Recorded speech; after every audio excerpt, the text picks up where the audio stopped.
28 years later. This will be a spoiler review. I do have a review up on soundofbettermyhead.com. That should be spoiler free, so you want to check that out before this or instead of this. That's cool. I ended up giving this a 2 out of 5. I actually flirted at one point giving it a 1.5, but it's not terrible, and I think there are some things that kind of salvage it, but overall I just did not enjoy my experience watching this film.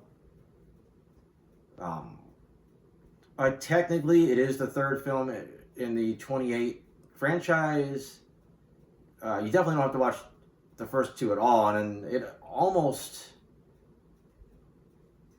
kind of retcons the second one, because the end of the second one looked like the virus has at least spread to France.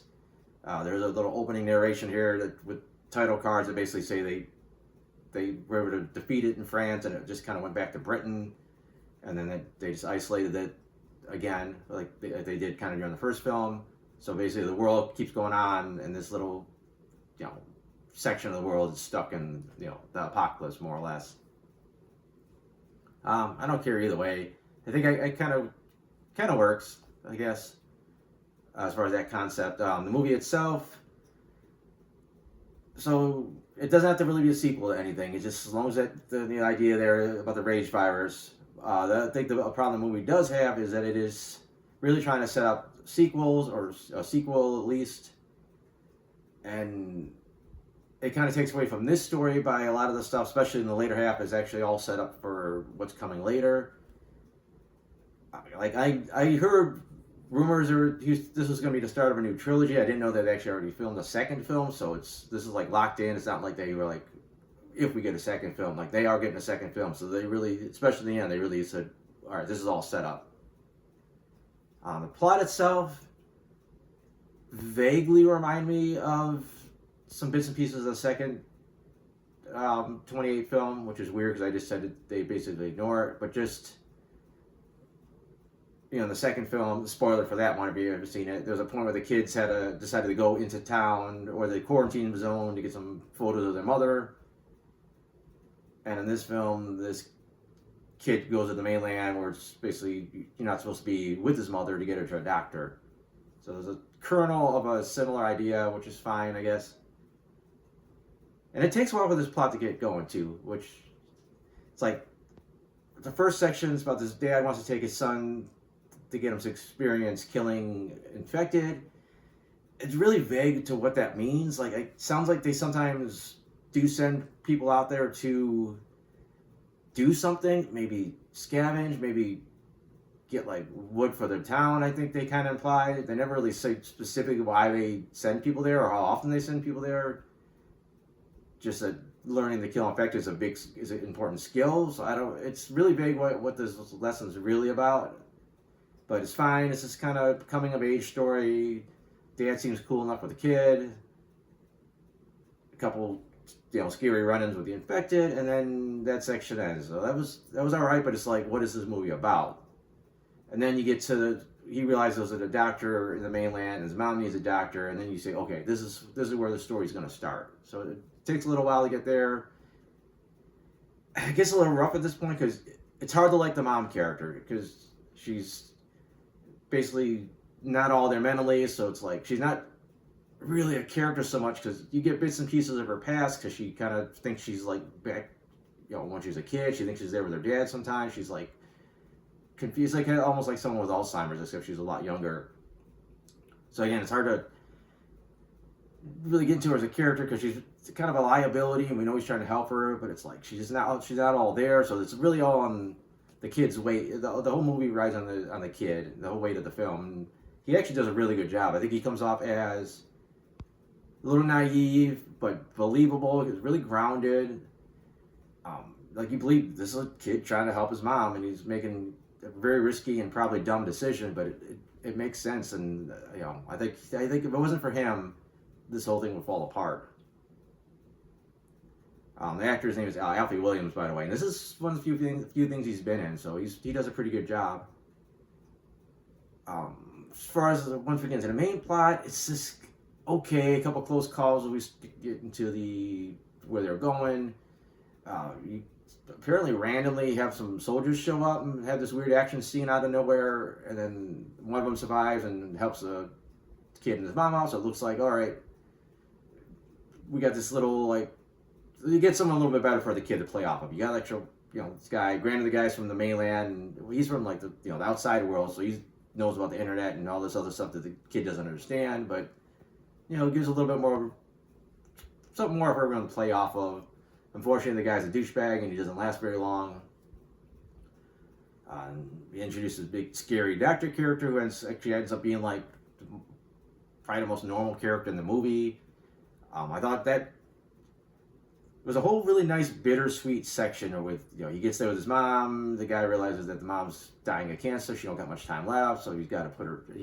She lets him euthanize her, and there's the whole thing where the kid takes his mom's skull and he puts it on top of this thing, like really lovingly. They said it's a little morbid, but I think it's kind of bittersweet. I thought that was where a movie was like, all right, this movie, I kind of like the way it's wrapping up. And then it looks like it's going to end with the kid basically saying, look, we found this baby. I snuck him back to our home fort, and I want to explore for a while. I'm not ready to go home yet. And I'm like, okay, I like the end of this movie. And then it just gets batshit crazy. You got these whole weird blonde crew of, I don't even know where to start. Like, kind of like a Clockwork Orange kind of thing going on, and they're flipping around and kicking zombies and infected and just off the wall, entirely off the wall sequence. Like, what the hell is going on? Like, this is not the same movie I was just watching for the last couple hours. Just bonkers. I know this all ends up being set up for what's coming next, but it's like, it is so like out there. Like, if they just showed up in their tracksuits and their blonde wigs, and it kind of stopped there, I think I'm like, all right, that's a little weird, but then they had this bizarre action sequence. It's like, what the hell is this? And I said, it's not even, there was some pretty cool kills in it, so it actually, that part wasn't bad, but it just felt so tonally different than the rest of the movie. It's like, I don't know, it kind of walked out of there like lost. As far as the overall movie itself, there's a lot of interesting directing choices, and some of them worked, and then a lot of them kind of didn't. I think the opening sequence where there's the little kids watching Teletubbies, and it's back during the time of the first couple films. There's a lot of weird like camera stuff, like it kind of shows like a double image, like the kids running this way, and then you also see like a mirrored image over here, so it kind of takes you out of the scene a little bit, in my opinion.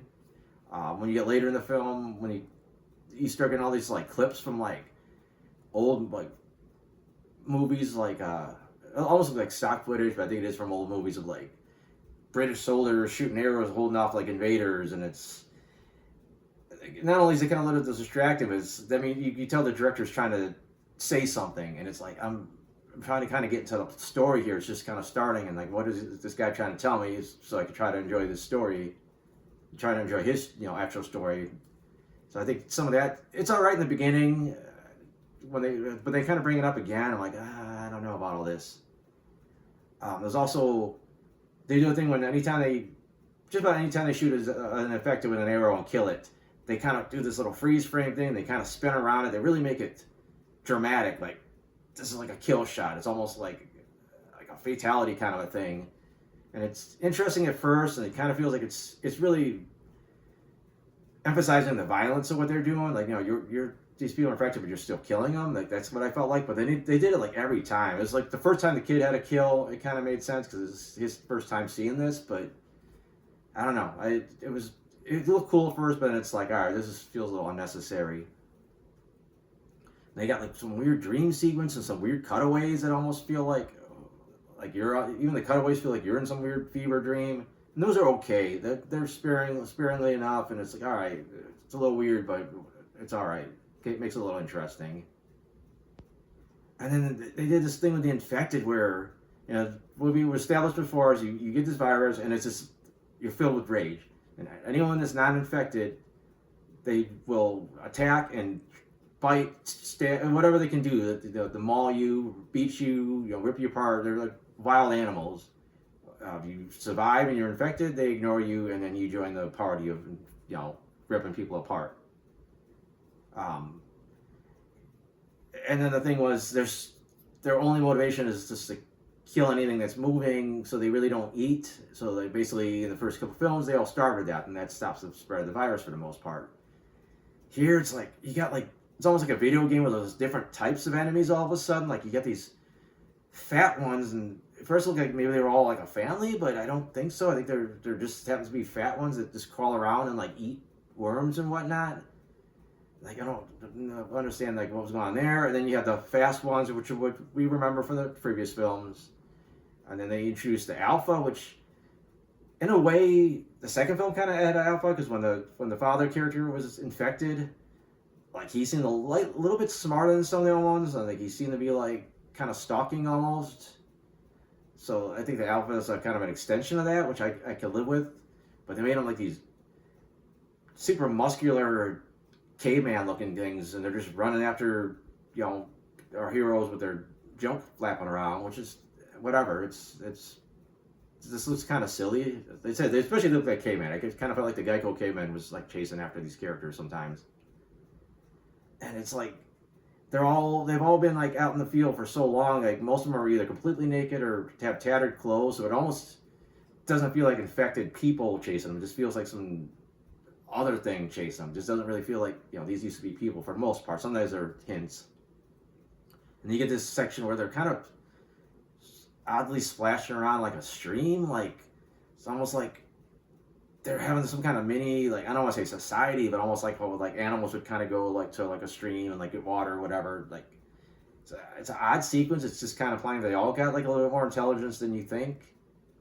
And then one of them's pregnant. It's like, was she pregnant before this one she got infected, or did one of them knock her up? Doesn't seem like the normal ones have the capacity to get someone pregnant. It's just not in their brain wiring at this point. I could see maybe the Alpha, and there was a point where he looked upset that she was dead. I don't know if it's because it was part of his clan or it was the one that he had sex with. It's just intentionally vague, I guess. And then the big thing for Alpha, like it was cool the first time where he would rip somebody's skull and spine out, kind of like Sub-Zero from Mortal Kombat.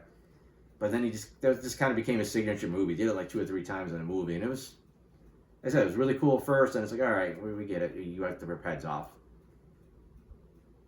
And it's like, and there's a point too where the pregnant ones gets over the rage virus long enough to like calm down and let the kid's mom help her have the baby. And then afterwards she goes nuts again. I don't know. She was really going to attack her because she gets killed already. Was she going to attack her? Was there some kind of level of bond with this baby, or would she have just killed the baby because the baby's uninfected? There's a lot of questions, and normally if you entertain me enough, I won't think about the questions too hard. But when I'm kind of like, all right, this movie's a little not really pulling me in enough, those things kind of stick with you. Plus, you save them all for reviews like I'm doing right now. Spoiler talk, whatever you want to call it. I don't want to go too much on and on about this movie. Like I said, I didn't hate it, like especially in the end. I thought the last section, like kind of when they got to the doctor, you got to this kind of melancholy, kind of sad but beautiful section where I was like, all right, you sold me in this section, but getting there was kind of a little bit of a, I don't want to say it was a slog either, but just kind of like, it was not. I was just not enjoying the ride to get to that point in the film, and then the end is just like, okay, you guys almost lost me. But like I said, I have the spoiler-free version of this, along with other movie reviews. I got some TV reviews, a couple video game reviews. I got a comic strip that I do, and those are all over at soundedbetterinmyhead.com. If you want to check any of this stuff out, that'd be awesome. Other than that, thanks for watching.